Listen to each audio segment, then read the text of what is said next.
3,500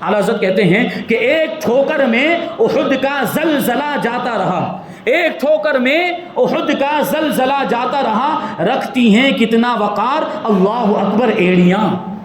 اور پھر اس میں حضور کا علم غیب بھی ثابت ہوتا ہے۔ حضور نے کیا ارشاد فرمایا کہ اس وقت تجھ پر ایک نبی، ایک صدیق اور 2 شہید موجود ہیں، یعنی حضرت فاروق اعظم اور عثمان غنی کے بارے میں فرمایا کہ یہ 2 شہید ہیں۔ شہادت کا واقعہ ابھی نہیں ہوا، ان کے دور خلافت میں ہونے والا تھا، لیکن حضور پاک صلی اللہ علیہ وسلم نے اس کو پہلے ہی سے ملاحظہ فرما دیا اور اس کی خبر پہلے ہی دے دی۔ یہ علم غیب نہیں تو اور کیا۔ اب حضور پاک صلی اللہ علیہ وسلم کہ جس میں مبارک کے معجزات سماعت کریں، اللہ تعالیٰ نے ہر عضو کو معجزہ بنایا تھا اور پورے جسم مبارک کو سر سے لے کر پاؤں تک معجزہ بنایا تھا۔ اور حضور کے جسم مبارک، جسم اطہر پاکیزہ بدن کی شان یہ تھی کہ آپ کے جسم مبارک پر مکھی بھی نہیں بیٹھتی تھی۔ اور بعض روایتوں میں آیا ہے کہ جسم پر تو نہیں بیٹھتی تھی، کپڑوں پر بھی نہیں بیٹھتی۔ حضور جو لباس زیب تن فرماتے تھے اس لباس پر بھی مکھی نہیں بیٹھتی، جبکہ مکھی کا معاملہ کیا ہے؟ بڑی بے شرم اور بے حیا مخلوق ہے، یہ پاک اور ناپاک ہر چیز پر بیٹھ جاتی ہے اور کوئی بھی دنیا کی طاقت اس کو آپ کے جسم پر بیٹھنے سے نہیں روک سکتی۔ آپ بار بار اڑائیں آ کر بیٹھ جاتی ہیں، لیکن یہ مکھی یہ بے شرم بے حیا ہونے کے باوجود اللہ کے رسول صلی اللہ علیہ وسلم کی عظمت کو جانتی پہچانتی، حضور کے مقام و مرتبے کو جانتی ہے، حضور کا ادب و احترام کرتے ہوئے حضور کے جسم مبارک پر نہیں بیٹھتی، بلکہ حضور کے کپڑوں پر بھی نہیں بیٹھتی ہے۔ یہ حضور کے جسم مبارک کا معجزہ ہے۔ اور حضور کے جسم مبارک کا ایک معجزہ یہ بھی تھا کہ حضور کا سایہ نہیں پڑتا تھا، حضور کے جسم مبارک کا سایہ نہیں پڑتا تھا۔ حضرت ذکوان رضی اللہ تعالیٰ عنہ بیان کرتے ہیں لم یکن یرا لہ ظل فی الشمس ولا فی القمر، کہ حضور پاک صلی اللہ علیہ وسلم کے جسم مبارک کا سایہ نہ سورج کی روشنی میں پڑتا تھا نہ چاند کی چاندنی میں پڑتا تھا، حضور کے جسم مبارک کا سایہ تھا ہی نہیں۔ اب یہاں پہ ایک نکتہ ہے، اگرچہ حضور پاک صلی اللہ علیہ وسلم دنیا میں انسانی شکل میں تشریف لائیں، لیکن آپ کی حقیقت تو نور ہے، آپ نور کے پیکر ہیں۔ اللہ نے کیا ارشاد فرمایا قد جاءکم من اللہ نور، تحقیق کہ تمہارے پاس اللہ کی جانب سے نور آیا۔ یہاں نور سے مراد حضور پاک صلی اللہ علیہ وسلم کی ذات ہے۔ حضور نور ہیں، حضور نور کے پیکر ہیں اور نور کا سایہ نہیں ہوتا۔ یہ روشنی ہم دیکھ رہے ہیں، یہ روشنی ہے، یہ اس روشنی کا سایہ نہیں، جو صرف اس روشنی کی زد میں آئے گی، جو اس کے مقابل آئے گی، اس کا سایہ ہوگا۔ روشنی اور نور کا سایہ نہیں ہوتا۔ اس وجہ سے ہمارے امام کہتے ہیں تو ہے سایہ نور کا، ہر عضو ٹکڑا نور کا، سایہ کا سایہ ہوتا ہے نہ سایہ نور کا، کہ آپ نور کا سایہ نہیں، اللہ کے نور کا سایہ ہیں، اور آپ کے جسم مبارک کا ہر عضو یہ نور کا ٹکڑا ہے، اور سایہ کا سایہ نہیں ہوتا ہے اور نور کا بھی سایہ نہیں ہوتا۔ کیسی نورانی شان۔ اب اچھا ایک سوال آپ کے ذہن میں آ رہا ہوگا کہ چلیے حضور پاک صلی اللہ علیہ وسلم کا جسم تو نورانی، اس وجہ سے حضور کا کہ جسم کا سایہ نہیں تھا، لیکن حضور جو لباس پہنتے تھے، حضور کرتا مبارک پہنتے، پیرہن پہنتے تھے، تہبند پہنتے تھے، کبھی چادر رکھتے تھے کندھے پر، کبھی امامہ پہنتے تھے، تو یہ چیزیں تو نورانی نہیں ہیں، تو کیا ان کا سایہ ہوتا تھا؟ دیکھیں صحابہ کرام جنہوں نے روایت کی، جنہوں نے یہ بات بیان کی، انہوں نے مطلقاً ذکر کیا، انہوں نے یہ نہیں کہا کہ حضور پاک صلی اللہ علیہ وسلم کے جسم مبارک کا تو سایہ نہیں ہوتا تھا، حضور کے لباس کا سایہ ہوتا تھا، حضور کے تہبند، ایسا کسی صحابی نے نہیں کہا، انہوں نے مطلقاً کہا، کیونکہ حضور پاک صلی اللہ علیہ وسلم جب بھی کاشانہ نبوت سے باہر تشریف لاتے تھے تو پیرہن پہنے ہوئے ہوتے تھے، تہبند بھی پہنے ہوئے ہوتے تھے، کبھی کبھی چادر بھی ہوتی، کبھی امامہ بھی پہنے ہوتے، اور اسی کیفیت میں صحابہ کرام حضور کو ملاحظہ فرماتے۔ اس کے باوجود صحابہ کرام نے یہ روایت نقل کی ہے کہ حضور کے جسم مبارک کا سایہ نہیں ہوتا تھا۔ اس کا مطلب یہ ہے کہ جسم مبارک کا تو سایہ نہیں ہوتا تھا، ساتھ ہی ساتھ حضور سے نسبت رکھنے والی چیزیں، یعنی حضور کا لباس، حضور کا پیرہن، حضور کی چادر مبارک، حضور کی لنگی مبارک اور حضور کے امامہ مبارک کا بھی سایہ نہیں ہوتا تھا۔ اس کا مطلب یہ ہے کہ یہ اونی کپڑے، یہ سوتی کپڑے، یہ حضور کے جسم سے مس ہو گئے، حضور اس کے جسم سے وابستہ ہو گئے، حضور کا جسم نورانی، حضور کے جسم سے نسبت ہونے کی وجہ سے یہ چیزیں بھی نورانی ہو گئی۔ اور جس طریقے سے حضور پاک صلی اللہ علیہ وسلم کے جسم مبارک کا سایہ نہیں پڑتا تھا، ان چیزوں کا بھی سایہ نہیں پڑتا تھا۔ یہ نسبت مصطفیٰ کا اعجاز ہے۔ اور یہ نسبت کیسی نسبت ہے کہ حضور پاک صلی اللہ علیہ وسلم سے حضور کی ذات سے ادنا نسبت یہ خاکی کو نوری بنا دیا کرتی ہے، کانٹوں کو پھول بنا دیا کرتی ہے، اور ذروں کو رشک آفتاب بنا دیا کرتی ہے۔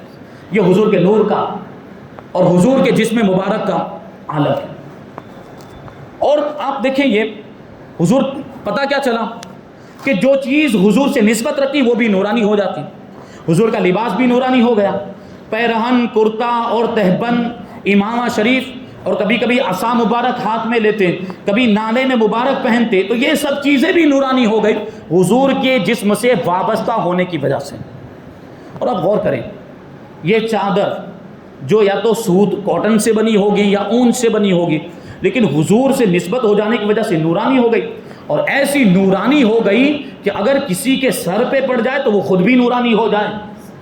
یہ چادر ایسی نورانی۔ ایک روایت حدیث پاک میں آیا، مولانا روم نے مثنوی شریف کے اندر اس کو ذکر کیا کہ ایک مرتبہ اللہ کے رسول صلی اللہ علیہ وسلم گھر سے باہر تشریف لے گئے، ایک صحابی کا انتقال ہو گیا تھا، تو ان کے جنازے میں کفن دفن میں شرکت کے لیے تشریف لے گئے۔ گرمی کا موسم تھا، آسمان میں بادل کا کہیں بھی نام و نشان نہیں، دوپہر کا وقت تھا اور سخت دھوپ نکلی ہوئی تھی۔ آپ نے جنازے میں شرکت کی اور کفن دفن سے فارغ ہونے کے بعد واپس تشریف لائے۔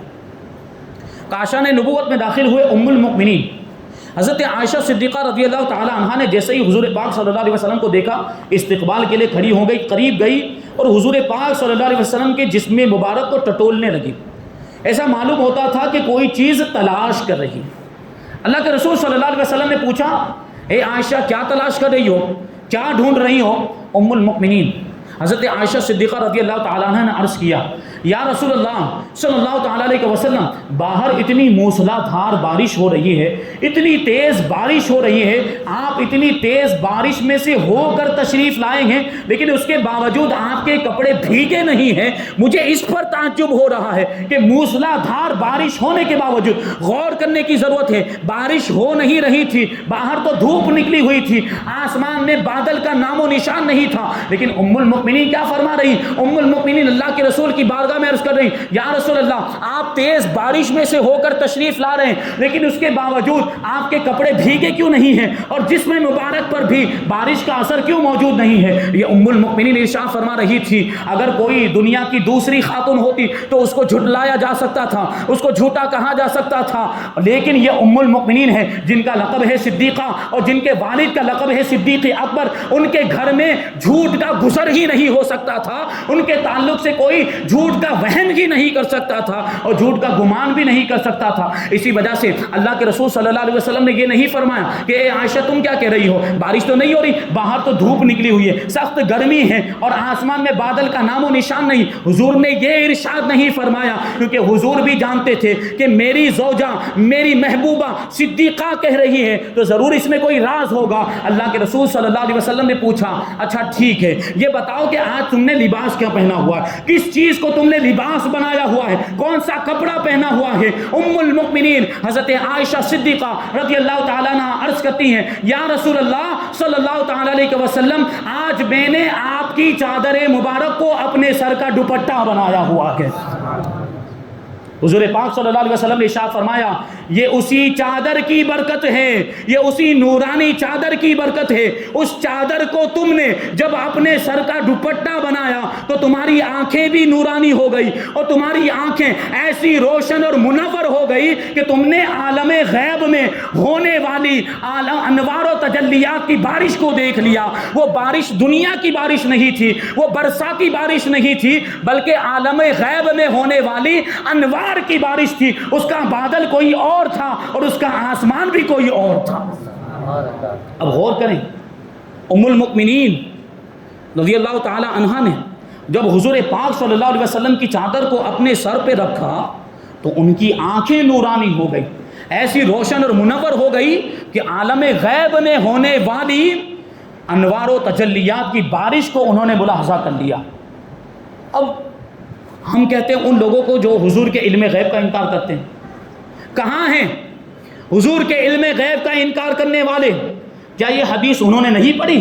اس حدیث کو دیکھیں اور اس حدیث پر غور کریں کہ جب ایک خاتون اپنے سر پر حضور کی نورانی چادر رکھ لیتی ہے تو اس کی نگاہیں ایسی روشن ہو جاتی ہیں کہ وہ عالم غیب میں ہونے والی انوار و تجلیات کی بارش کو ملاحظہ کر لیتی ہیں، تو جس کی وہ چادر ہے اس نبی کے علم غیب کا عالم کیا ہوگا۔ ایک مرتبہ حضور پاک صلی اللہ علیہ وسلم وضو فرما رہے تھے، اور وضو کرنے کے بعد موزہ، چمڑے کا موزہ، حضور پاک صلی اللہ علیہ وسلم موزہ پہننے لگے تو ایک پرندہ عقاب، جس کو انگلش میں ایگل کہا جاتا ہے، وہ پرندہ آیا اڑتے ہوئے اور حضور پاک صلی اللہ علیہ وسلم کے ہاتھ میں سے جھپٹ کر وہ موزہ لے گیا، موزہ لے کر اڑ گیا۔ پھر اس نے اپنی چونچ سے اس موزے کو پکڑ کر اس کو الٹا کیا، جیسے ہی الٹا کرنا تھا اس میں سے ایک خطرناک سانپ نیچے گرا۔ لوگ یہ منظر دیکھ رہے تھے، صحابہ کرام یہ منظر دیکھ رہے تھے۔ پھر وہ پرندہ حضور پاک صلی اللہ علیہ وسلم کا موزہ مبارک لے کر آیا اور حضور کے قدموں میں رکھ دیا اور اڑ گیا، اور قریب ہی میں اڑ رہا تھا۔ اللہ کے رسول صلی اللہ علیہ وسلم نے جب اس کی یہ خدمت دیکھی، کیونکہ حضور نے وہ اس پرندے نے حضور کو ایک موذی جانور سے، تکلیف پہنچانے والے جانور سے بچایا بظاہر، حضور پاک صلی اللہ علیہ وسلم اس کا شکریہ ادا کرتے ہوئے ارشاد فرماتے ہیں کہ اے پرندے، ابھی اگرچہ اللہ تبارک و تعالیٰ نے مجھ پر ہر غیب کو کھول دیا ہے، کوئی بھی پوشیدہ چیز میرے لیے پوشیدہ نہیں ہو سکتی، کوئی بھی غیب میرے لیے پوشیدہ نہیں، لیکن اس وقت میں اللہ تبارک و تعالیٰ کے مراقبات میں ایسا مشغول ہو گیا تھا کہ موزے کے اندر موجود سانپ کی طرف میری توجہ نہیں گئی، تیرا شکریہ۔ حضور نے یہ ارشاد فرمایا۔ اب دیکھیں وہ پرندہ، پرندوں کے دل میں بھی حضور کی کیسی محبت، پرندوں کے دل میں بھی حضور کے عشق کا چراغ کیسا روشن تھا، وہ کیسا ایماندار پرندہ تھا۔ آج کل کے یہ وہابی، ان کو سبق حاصل کرنا چاہیے پرندوں سے، یہ پرندوں سے بھی گئے گزرے ہیں۔ وہ پرندہ اللہ کے رسول صلی اللہ علیہ وسلم کی بارگاہ میں عرض کرتا ہے، یا رسول اللہ صلی اللہ تعالیٰ علیہ وسلم، بے توجہی اور غفلت تو آپ کی ذات سے بہت دور ہے، یعنی کبھی بے توجہی کا معاملہ آپ کے ساتھ ہو ہی نہیں سکتا، غفلت کا معاملہ ہو ہی نہیں سکتا، اور جہاں تک علم غیب کا معاملہ ہے تو مجھے جو سانپ نظر آیا اس میں میرا خود کا کوئی کمال نہیں، اس میں میری کوئی خوبی نہیں، میری کیا مجال ہے کہ چھپے ہوئے سانپ کو دیکھ لوں۔ وجہ تو یہ ہے کہ میں یہاں سے گزر رہا تھا، آپ وضو فرما رہے تھے، آپ کے جسم مبارک کے نور کی، جسم منور کے نور کی کرنیں میری آنکھوں پر پڑی تو میری آنکھیں اتنی روشن ہو گئی، میری آنکھوں کے سامنے سے سارے حجابات اٹھ گئے اور سارے پردے اٹھ گئے، اور آپ کے موزے کے اندر کا سانپ مجھے نظر آ گیا۔ تو یہ سانپ میں نے جو دیکھا ہے اس میں میری کوئی طاقت نہیں ہے اور میرا کوئی کمال نہیں ہے، یہ تو آپ کے جسم مبارک کے نور کا کمال ہے۔ یہ شان ہے حضور کی نورانیت کی۔ اللہ تبارک و تعالیٰ نے حضور پاک صلی اللہ علیہ وسلم کے جسم مبارک کو ایسے معجزات عطا فرمائے تھے۔ اب حضور پاک صلی اللہ علیہ وسلم کے پسینے کی بات کریں کہ اللہ تبارک و تعالیٰ نے پسینہ بھی ایسا جو خوشبودار، ہمارا آپ کا پسینہ اس میں بدبو ہوتی ہے، بدبودار، لیکن حضور پاک صلی اللہ علیہ وسلم کا پسینہ مشک سے زیادہ خوشبودار تھا۔ اور یہ کیفیت کہ اللہ کے رسول صلی اللہ علیہ وسلم جس گلی سے گزرتے تھے وہ گلی آپ کی خوشبو سے مہک جایا کرتی تھی، اور صحابہ کرام حضور پاک صلی اللہ علیہ وسلم کی خوشبو سے آپ کو تلاش کر لیا کرتے تھے، ڈھونڈ لیا کرتے تھے۔ ایک مرتبہ دوپہر کے وقت اللہ کے رسول صلی اللہ علیہ وسلم آرام فرما رہے تھے، دھوپ تھی، گرمی تھی، گرمی کی وجہ سے حضور پاک صلی اللہ علیہ وسلم کے جسم مبارک سے پسینہ نکل رہا تھا۔ تو حضرت ام سلمہ رضی اللہ تعالی عنہا نے جب یہ دیکھا تو ایک شیشی لی اور ایک لکڑی لی، ایک سلائی لی، اور اس لکڑی سے حضور پاک صلی اللہ علیہ وسلم کے جسم مبارک کا پسینہ جمع کر کے اس کو بھرنے لگ گئی اس شیشی کے اندر۔ اس شیشی کے اندر حضرت ام سلمہ رضی اللہ تعالی عنہا حضور کے پسینے کو جمع کر رہی تھی۔ حضور کی آنکھ کھل گئی اور ارشاد فرمایا، ام سلیم، ام سلمہ نے حضرت ام سلیم، اے ام سلیم یہ کیا کر رہی ہو؟ تو حضرت ام سلیم رضی اللہ تعالی عنہ نے جواب دیا، یا رسول اللہ صلی اللہ تعالی علیہ وسلم، یہ آپ کا مبارک پسینہ ہے، میں اسے شیشی میں جمع کر رہی ہوں، میں اس کو اپنی خوشبو کے ساتھ ملاؤں گی، وہو اطیب الطیب، کیونکہ یہ سب سے بہترین خوشبو ہے، اس سے بہتر کوئی دوسری خوشبو ہو ہی نہیں سکتی۔ ایک مرتبہ ایک غریب صحابی، نادر صحابی اللہ کے رسول صلی اللہ علیہ وسلم کی بارگاہ میں حاضر ہوئے اور آنے کے بعد عرض کرنے لگے یا رسول اللہ صلی اللہ تعالیٰ علیہ وسلم میں غریب ہوں، میری لڑکی کی شادی ہے، اور عرب کے لوگوں کا معمول یہ تھا کہ جب شادی ہوتی تو دلہن کو خوب تیار کیا جاتا اور اس کو خوشبو لگائی جاتی تھی۔ تو وہ غریب صحابی عرض کرنے لگے یا رسول اللہ میرے پاس خوشبو کا انتظام نہیں، میں بہت غریب ہوں، تو حضور مدد فرمائیں، خوشبو کا انتظام فرمائیں۔ اب اللہ کے رسول صلی اللہ علیہ وسلم نے کہیں سے خوشبو کا انتظام نہیں کیا، یا کسی صحابی کو حکم نہیں دیا کہ اس کو خوشبو لا کر دی جائے، بلکہ حضور پاک صلی اللہ علیہ وسلم نے کہا کہ ایک شیشی لے کر آؤ، اور حضور پاک صلی اللہ علیہ وسلم نے اپنے جسم مبارک کا پسینہ پونچھ کر اس شیشی میں بھر کے عطا فرما دیا، اور ارشاد فرمایا کہ لے جاؤ اور اتنی کی جگہ پر اپنی بیٹی کو یہی لگا دینا۔ اب راوی بیان کرتے ہیں کہ جب بھی وہ لڑکی وہ خوشبو لگاتی تھی، بیان کرتے روایتوں میں الفاظ آئیں اذا تطیبت یشم اہل المدینہ کہ رائحۃ الطیب، کہ جب وہ لڑکی حضور پاک صلی اللہ علیہ وسلم کے پسینے کو خوشبو کے طور پر لگاتی تھی، پورے مدینے کے اندر اس کی خوشبو پھیل جاتی تھی، اور سارے مدینے والے اس خوشبو کو سونگا کرتے تھے، اور اس کی وجہ سے ان گھر والوں کا نام ہی خوشبو والوں کا گھر رکھ دیا، گھر والوں کا نام ہی رکھ دیا گیا خوشبو والوں کا گھر۔ اب یہ تو پسینے میں تو خوشبو ہے کیونکہ حضور کے جسم سے نکلا، یہاں تک کہ حضور کی قبر مبارک کی مٹی بھی خوشبودار ہو۔ حضرت خاتون جنت بی بی فاطمہ رضی اللہ تعالیٰ عنہ ایک شعر میں فرماتی ہیں کہ ماذا علا من شما تربت احمد اللہ یشما مدت زمانی غوالیا، کہ جو ایک مرتبہ حضور پاک صلی اللہ علیہ وسلم کی قبر مبارک کی خوشبو سونگ لے، پھر اسے دنیا کی کوئی خوشبو سونگنے کی ضرورت ہی نہیں رہی۔ یہ حضور کا پسینہ بے مثل و بے مثال ہے۔ وہ شاعر کہتا ہے سبانہ چھیڑ ابھی سنبل و گلاب کی بات، سبانہ چھیڑ ابھی سنبل و گلاب کی بات، کہ ابھی ہم نبی کے پسینے کی بات کرتے ہیں۔ یہ حضور پاک صلی اللہ علیہ وسلم کا پسینہ ہے۔ اللہ تبارک و تعالیٰ نے بے شمار معجزات عطا فرمائے، یہ تو ابھی مختصر معجزات بیان کیے گئے، ابھی اور معجزات ہیں، ابھی ان سارے معجزات کو بیان کیا جائے تو بہت وقت چلا جائے گا، اور آج کل وقت زیادہ بھی ہو جا رہا ہے، تو اس لیے ابھی مختصر کرتے ہیں۔ اللہ کے رسول صلی اللہ علیہ وسلم کو اللہ تبارک و تعالیٰ نے ایسی شان عطا فرمائی کہ آپ دعا کرتے، آپ جو ہے کبھی کچھ دم کر دیتے تو کھانے میں بھی برکت ہو جاتی ہے۔ حضرت ابو ہریرہ کا واقعہ آپ نے سنا تھا کہ ایک پیالہ حضور پاک صلی اللہ علیہ وسلم نے اس میں دم کیا تو وہ ایک پیالہ 70 صحابہ کرام کے لیے کافی ہو گیا، اور 70 صحابہ کرام کے پینے کے بعد بھی حضرت ابو ہریرہ نے بھی پیٹ بھر کے پیا، پھر بھی وہ پیالے کا دودھ کم نہیں ہوا تھا۔ اسی طریقے سے کھجوروں کا معاملہ، ایک مرتبہ حضرت ابو ہریرہ رضی اللہ تعالیٰ عنہ نے کھجوریں لے کر حضور کی بارگاہ میں حاضر ہوئے، حضور نے کہا کہ کھجوریں خالی کرو، ایک دسترخوان پر خالی کیا، 21 کھجوریں تھی، حضور نے اس پر کچھ پڑھ کے دم کیا اور کہا کہ ان کھجوروں کو واپس اپنے توشہ دان میں جمع کر لو۔ حضور کی اس پڑھنے کی وجہ سے، دم کرنے کی وجہ سے اس میں اتنی برکت ہو گئی کہ حضرت ابو ہریرہ رضی اللہ تعالیٰ عنہ اس سے کھاتے رہے اور اس سے صدقہ کرتے رہے، اور وہ کھجوریں ختم ہی نہیں ہوتی تھی۔ حضرت عثمان غنی رضی اللہ تعالیٰ عنہ کی شہادت کے دن تک وہ تھیلی حضرت ابو ہریرہ رضی اللہ تعالیٰ عنہ کے پاس تھی، اس میں سے صدقہ بھی کرتے رہتے تھے، اس میں سے خیرات بھی کرتے رہتے تھے، لیکن وہ کھجوریں کم ہونے کا نام نہیں لیتے۔ یہ حضور کے معجزات۔ اللہ تبارک و تعالیٰ کی بارگاہ میں دعا ہے کہ اللہ تبارک و تعالیٰ جو کچھ بھی بیان ہوا اس پر ہم سب کو عمل کرنے کی توفیق عطا فرمائے، حضور پاک صلی اللہ علیہ وسلم کی سچی پکی محبت ہم سب کے دلوں میں پیدا فرمائے، حضور کی سیرت، حضور کی سنت اور شریعت مصطفیٰ پر، احکام اسلام پر ہم سب کو عمل کرنے کی توفیق عطا فرمائے۔ وما علینا الا البلاغ۔ السلام علیکم۔